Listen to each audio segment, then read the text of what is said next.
ஏன் சும்மா எதுக்கு அழுதுகிட்டே இருந்த? நீ டெஸ்ட்டில் எல்லாத்தையும் எக்ஸலண்ட் இருந்தானே வாங்கியிருக்க, அப்புறம் என்னாச்சு? எதுக்கு அழுதுன்னு சொல்லு.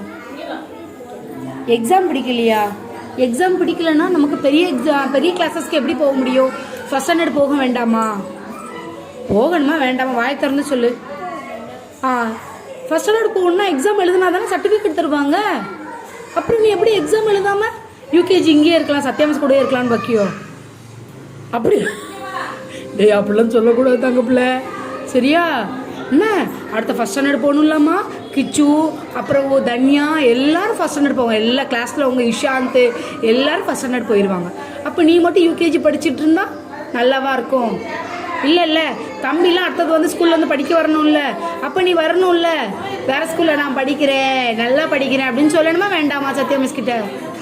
ஆமாவா இல்லையா? வாய் திறந்து சொல்லு தங்கம். பாரு, அழுதுட்டு வராங்களா? சாட்டர்டே ஆகிட்டுனா சாட்டர்டே சண்டே உங்களுக்கு லீவ் விட்டா நீங்கள் இப்படி தான் மண்டே அழுகிறீங்க, அப்படி தானே? இனிமேல் சாட்டர்டே வந்து உங்களுக்கு லீவு கிடையாது, சரியாம்மா? ஓகேவா? சாட்டர்டே சண்டே உனக்கும் ஸ்வேதாவுக்குலாம் லீவு கிடையாது, ஓகேவா? மற்ற உங்கள் கிளாஸில் உள்ள எல்லாருக்கும் லீவ் உண்டு, ஏன்னா அவங்க எல்லோரும் சிரிச்சிட்டு வராங்க, சரியா தங்கம்? வேண்டாம்ல, லீவ் வேணும்ல. அப்போ இனிமேல்